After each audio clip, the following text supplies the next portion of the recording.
ರಕ್ಷಣೆ ಮಾಡಿದ ಎತ್ತೆತ್ತಿ ಬಗೆದಿದ್ದಾನೆ ದುರ್ಯೋಧನ ಭೀಮನನ್ನು.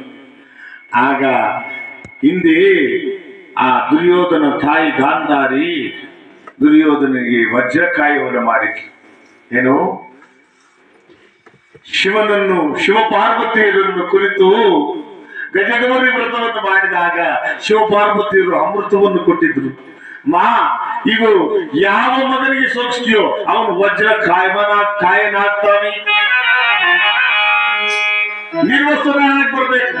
ಅಂದ್ರೆ ಬಟ್ಟೆ ಬರೆ ಏನೂ ಇರಬಾರ್ದು ಮೈ ಮೇಲೆ. ಹಾಗ ಬಂದ್ರೆ ಅವನು ವಜ್ರ ಕಾಯವಾಗ್ತಾನೆ. ಮಗನಿಗೆ ಏನು ಕಲಿಸಿದನು? ನಿರ್ವಸ್ತ್ರನಾಗಿ ಬಾಯಬದಾಗಿ ನಿರ್ವಸ್ತ್ರನಾಗಿ ಬರ್ತಿದ್ದ. ಕೃಷ್ಣ ಯೋಚನೆ ಮಾಡಿದ, ಇವನೇನಾದ್ರೂ ವಜ್ರಕಾಯನಾದ್ರೆ ನನ್ನ ಪಾಂಡವರನ್ನು ಉಳಿಸಲು ಸಾಧ್ಯವಾಗುವುದಿಲ್ಲ ಎಂಬುದಾಗಿ ಮುದುಕನ ವೇಷವನ್ನು ಧರಿಸಿಕೊಂಡು ಬಂದು, ದುರ್ಯೋಧನ ಎಲ್ಲಿಗೆ ಹೋಗ್ತಾ ಇದೆಯೋ? ತತ ನಮ್ಮ ತಾಯಿ ವಜ್ರಕಾಯವನ್ನು ಮಾಡ್ಕೊಳ್ಳಂತೆ, ಅದಕ್ಕಾಗಿ ಹೋಗ್ತಾ ಇದ್ದೀನಿ. ಅಲ್ಲಯ್ಯ, ವಯಸ್ಸುಪ್ರಾಪ್ತಕನಾದ ತಾಯಿ, ವಯಸ್ಸುಪ್ರಾಪ್ತಕನಾದ ಮಗ, ಹೋಗ್ಲಿ ಒಂದು ಅಂಗೋಟಿಯನ್ನು ಆದ್ರೂ ಇಟ್ಕೊಂಡು ಹೋಗ್ಬಾರ್ದ? ಅಂಗೋಟಿ ಅಂದ್ರೆ ಏನಮ್ಮ? ಪುಟ್ಕೋಶಿ. ಒಂದು ಅಂಗೋಟಿಯನ್ನು ಆದ್ರೂ ಇಟ್ಕೊಂಡು ಹೋಗ್ಬಾರ್ದು ಅಂದಾಗ ಆಗ ಅಂಗೋಟಿಯನ್ನು ಧರಿಸಿಕೊಂಡಿದ್ದಾನೆ ದುರ್ಯೋಧನ. ಹೊಡೋಡಿ ಬಂದ, ಅಮ್ಮ ಎಂದ.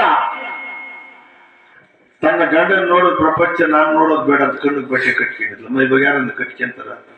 ಕಟ್ಕೊಂತಾರ? ಮನೆ ಮಗನ ಒಂದೇ ಒಂದು ಕಣ್ಣು ಹೋಯ್ತು, ಹೋಗಿ ಎರಡು ಲಿಂಬರಿಯಾಗಿ ಬಿಟ್ಟಿದ್ದಿದ್ರೆ ಎಲ್ಲ ಕಡೆ ನಾನೇ ಓಡಾಡ್ಬೋದಾಗಿತ್ತು. ಈ ರೀತಿಯಾಗಿ ಆ ಕೃಷ್ಣ ಪರಮಾತ್ಮನಿಗೆ ಗೊತ್ತಿತ್ತಿದ್ದು ವಜ್ರಕಾಯಿ. ಆ ತಾಯಿ ತಲೆಯಿಂದ ಸೋರ್ಕೊಂಡು ಬಂದ್ಲು, ಈ ಸೊಂಟದ ಭಾಗಕ್ಕೆ ಬಂದ್ಲು, ಅಂಗೋಟಿ ತಾಕಿಬಿಡ್ತಲ್ಲಿ ಕೈಗೆ ತಾಕಿದ್ಲು. ಕೃಷ್ಣನಿಗೆ ಗೊತ್ತಿತ್ತು. ಕೈಯನ್ನು ಸನ್ನೆಯನ್ನು ಮಾಡಿ ವಿಷ್ಣು ಚಕ್ರವನ್ನು ಅಡ್ಡ ಬಿಟ್ಟ. ಕತ್ತಲು ಕವಿದಿದೆ. ಆ ಭೀಮ ರಣರಂಗದಲ್ಲಿ ಗದವನ್ನು ತಿರುಗಿಸಿ ತಿರುಗಿಸಿ ತಿರುಗಿಸಿ ದುರ್ಯೋಧನ ಬಲತೊಡೆಗೆ ಎತ್ತಿ ಧಾಮನೆ ಹೊಡೆದ.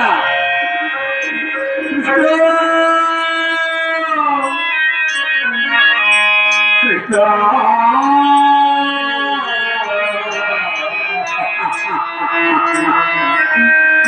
ನೀನೊಬ್ಬ ದೇವರೇ, ಇದು ನಿನಗೆ ನ್ಯಾಯವೇ ಕೃಷ್ಣ? ಭಾವ ದುರ್ಯೋಧನ ಸದೆಯೊಳಗೆ ಏನರಿಯದ ದ್ರೌಪದಿಯನ್ನು ನನ್ನ ತಂಗಿಯ ವಸ್ತ್ರಭಂಗವನ್ನು ಮಾಡಿಸಿರಲು ಅದು ನಿಮಗೆ ಧರ್ಮವೇ? ಹೋಗಲಿ, ದೊಡ್ಡಪ್ಪನನ್ನು ರಕ್ಷಣೆಗೆ